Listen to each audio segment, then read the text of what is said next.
To buy shares in the company featured. Welcome to this Stockbox interview.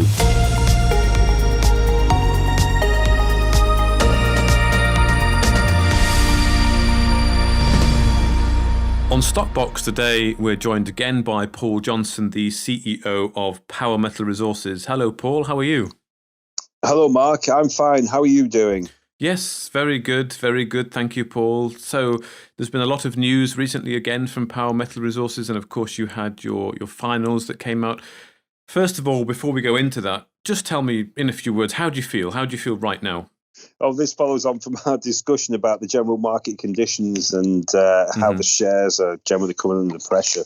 Yeah, it's a funny time at the moment, actually, because I've often said that public companies make most of their progress when their share price is falling.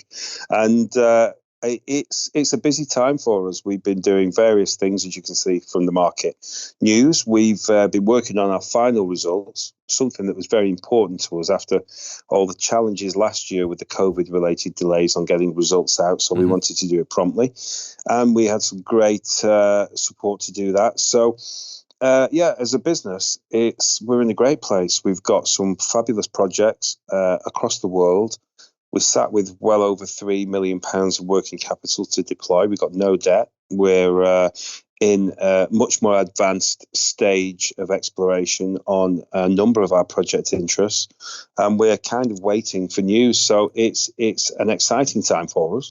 It's a positive time, and obviously, you have a little bit of nervousness in there when you're waiting for results and exploration outcomes, which is great because that's what our business is all about. Now we've got to turn all this positive backdrop into real value for shareholders and take our business up to the next level, which is what we're focused on right now. Okay, fantastic.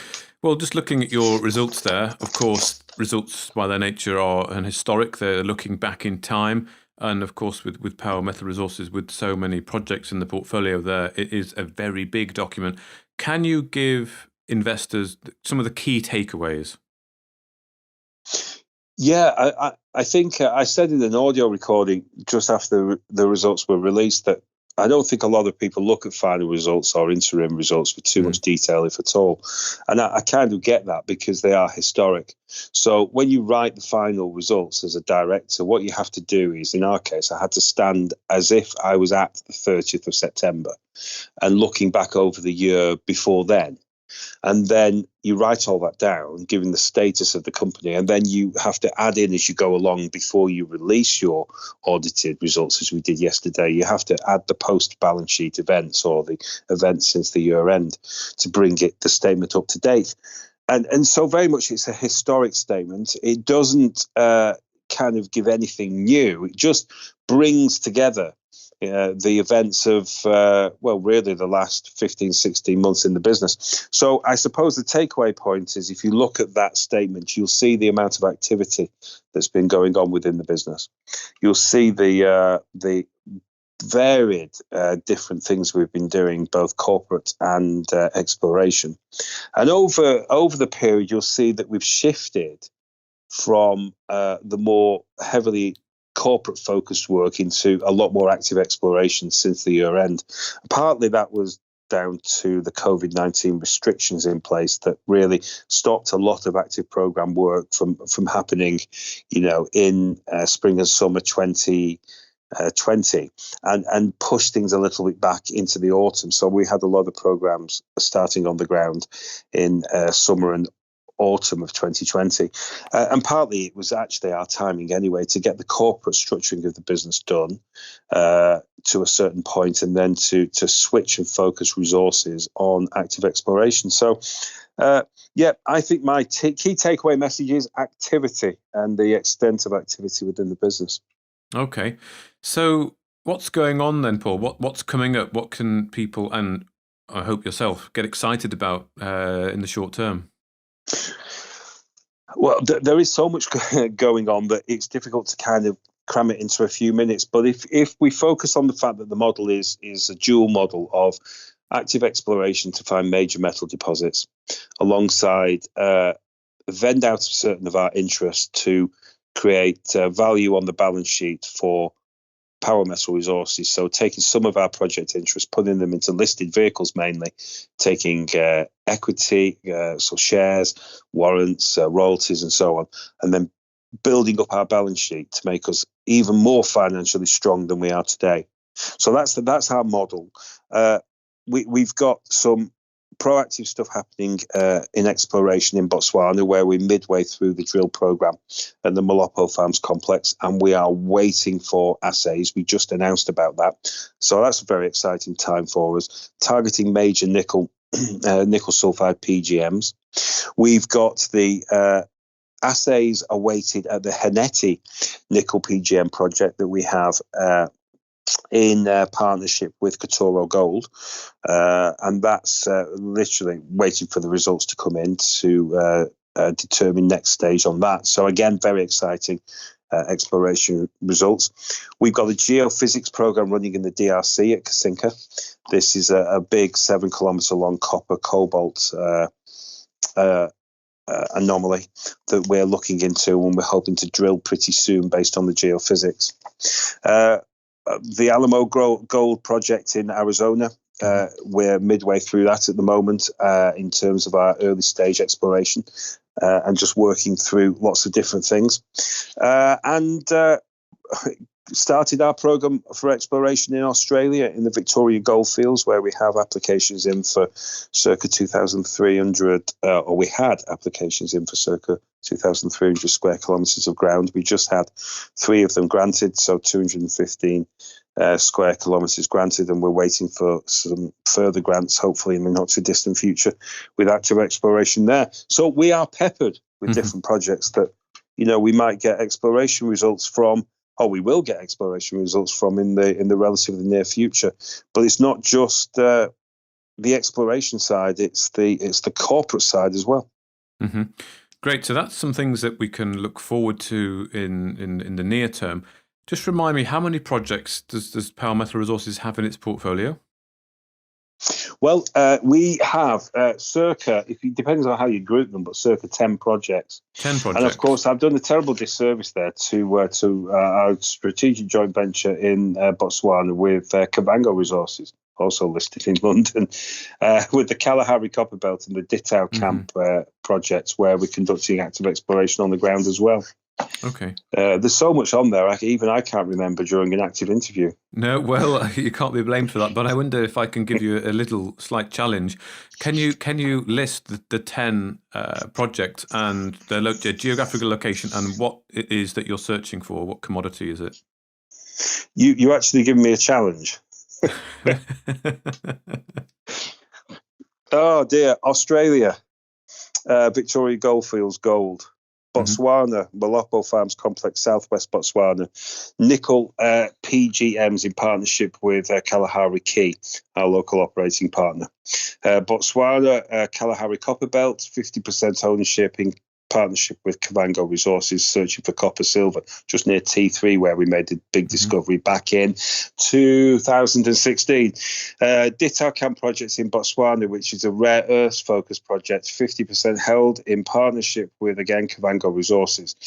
Cameroon, we have the Cobalt Blue, Cobalt Nickel project, but we wrote that down within the results, and you'll probably ask me about that shortly. In Canada, we have a 30% interest in the Silver Peak project, which is in British Columbia, and we're hoping to carry on drilling in the not too distant future when the snows thaw. In Canada, we've also been building the Hemlo North project and associated nearby properties, which is essentially gold and base metals across a number of licensed claim sell packages. DRC, Kasinka, Copper Cobalt, where we have a 7 kilometre anomaly through the heart of the licenses. Tanzania, Heneti, where we have a 35% project interest with our partners, Katoro Gold, holding 65, which is nickel PGMs. And in the USA, the Alamo Gold project, which is principally gold, but potentially other things as well. Fantastic. Good. Well done. Yeah, that was good. It's nice to hear that, I think. I don't know if we've ever actually gone through all the projects like that, but it's good to remind everyone, and me included, because it is easy to forget how much is going on or how much Power Metal Resources have going on. That's the key, Mark, because that's what gives us our business model. Mm-hmm. Within that mix, there are some very large scale, district scale exploration opportunities. And we're not just sat there talking about them. We've been drilling them. Mm-hmm. And drilling comes with risk, because that's when you really start to find out about your projects, both in terms of can you physically operate? Can you do a drill program? And then also, what will the results be and what do they, where do they take you? But we're cracking on with it, and we've done that because we've raised enough money to be able to do that. Mm-hmm. And we've been able to get into these projects because of the really tough market conditions, enabling us to take strategic stakes in some pretty potentially company transformational opportunities. But alongside that, because we have so many different interests, we can take some of those interests and we can vend them into their own vehicles. Mm-hmm. So we've been pushing ahead with the Australian opportunity with our partners Red Rock Resources to look at the listing of the Red Rock Australasia, the joint venture vehicle, or some or all of it on the North American Stock Exchange. Now, I can tell you that creates some interesting meeting times because, of course, we're dealing with Canada, US, Australia, and the UK. Mm-hmm. So basically what it means is that late at night, when you're supposed to be drinking beer or wine, you're actually having conference calls. But that's an exciting opportunity. The strategic joint venture with Kavango Resources, the Kalahari Copper Belt, my personal love from times past because we made the major T3 copper silver discovery when I was at Metal Tiger in 2016 as CEO. And the Detail Camp project, that strategic joint venture is going into its own vehicle. And that's going to create great opportunity and value for our shareholders. Okay. But in addition, there's other things that we're working on that will, ultimately go into vehicles and continue to build the value for the company. Okay. Now, you did mention Cameroon there, and you said you've decided to write it off. Do you want to elaborate on that a little bit more? Yeah. Okay. So write it off is a phrase that's used in common language, but also used in accountancy. And you have to be careful. There's a bit of a difference between the two. We've decided, we've taken quite a harsh stance on our project interest. We've really been very careful that we only expend money in reasonable quantum, so reasonable amounts of money on projects that have tremendous potential.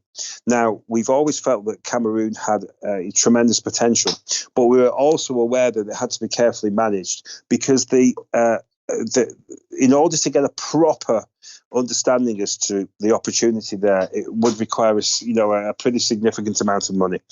And you've got companies such as ours has got to take a measured approach. So if you, even in our position today with 3 million plus working capital able to deploy on projects, if you asked us to spend $1 million on a specific project, with that particular set of fundamentals, we would have to take a really, really cold, hard look at it and make a decision. And we made a decision, and that decision is we are not going to pump vast amounts of shareholders' money or the capital that we hold into that project.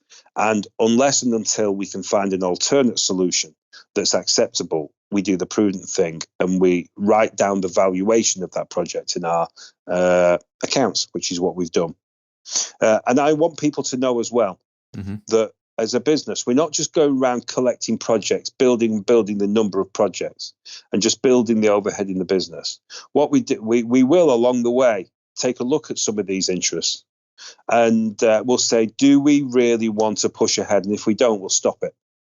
We're not here to just waste shareholders' money on every single kind of glittery project that might offer wonderful potential. No, we're here to make major discoveries and create major lumps of value to go on our balance sheet and increase our financial strength. And once we've really gone down that road and then pull us in a position of financial self-sufficiency to start to distribute some of our cash and some of our investment shares out to the shareholder base, as per the shareholder distributions update that we released last week. So we're here for serious business, and on occasions that means we walk away, push back, don't commit to certain things if we don't think they offer the best risk reward for the shareholders. Okay, well, thank you very much, Paul, for that update. That's Paul Johnson there, the CEO of Power Metal Resources. Thank you very much for your time. Thank you, Mark. Thank you for listening to this Stockbox interview. For more information, interviews and videos, visit our website at stockboxmedia.com or give us a follow on Twitter by searching @StockboxMedia.